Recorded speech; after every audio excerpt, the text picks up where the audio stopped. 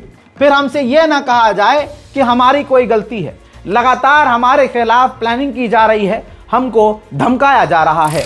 वहीं ईरान के बिगड़ते हुए हालात और जंगी माहौल को देखते हुए ईरान के राष्ट्रपति पेज़ेश्कियान ने रूस के राष्ट्रपति पुतिन से बात की है। ईरान की मुसीबत अभी और बढ़ने वाली है, क्योंकि ईरान और वेनेजुएला के ड्रोन और हथियारों के कंपनियों पर और उनके हार्डवेयर बनाने वाली कई सारी कंपनियों पर अमेरिका ने बैन लगा दिया है। नहीं पता ये ईरान की मिसाइल है, ईरान टेस्ट कर रहा है, क्या कर रहा है, लेकिन ईरान के आसमान में एक मिसाइल नजर आई है, जिसके बाद ईरान में हड़कंप मच गया था। ईरान के हालात जिस तरह से बिगड़े हैं, ये तो एक चूरन आदमी को भी पता है कि इस वक्त ईरान पर हमला करने का गोल्डन चांस है दुश्मन के पास। ऐसे में खबर निकल के आ गई कि नेतन्याहू ने डोनाल्ड ट्रंप को एक्सप्लेन किया है, समझाया है कि हमारा ये प्लान है ईरान पर हमला करने के लिए। कहा जा रहा है कि डोनाल्ड ट्रंप हरी झंडी दे सकते हैं। वहीं देखिए, इजराइल के अखबार ने छाप भी दिया है। अभी मैंने बोला और ये सामने आ गई बात। ईरान के खिलाफ जहर उगलते हुए इजराइल के अखबार ने फ्रंट पेज पर छाप दिया है कि इजराइल को यानी नेतन्याहू को ईरान पर हमला करने के लिए ग्रीन लाइट मिल गई है। इसके बाद ईरान के राष्ट्रपति ने खुद ट्वीट किया है और कहा है कि किसी भी एग्रेशन का जवाब हम अपने ताकत से देंगे। ईरान ने सख्त कदम कनाडा के खिलाफ उठाया। कैनेडियन नेवी को टेररिस्ट लिस्ट में ईरान ने डाल दिया है, क्योंकि ये तमाम जो नेवल हैं, जो अमेरिका, जर्मनी, फ्रांस, ब्रिटेन, ये सब जो जेन्युइनली ईरान को समुद्र में और उसके इलाके में जाकर परेशान करते हैं। उधर मैंने जो इससे पहले बताया था कि यमन के पोर्ट पर सऊदी अरब ने यूएई के 2 जहाज़ों को उड़ाया और जिसके बाद यूएई बौखलाया। उस पोर्ट पर, उस जहाज़ पर हमला करने का वीडियो आधिकारिक तौर पर सऊदी अरब की गवर्नमेंट ने जारी कर दिया है। देखिए,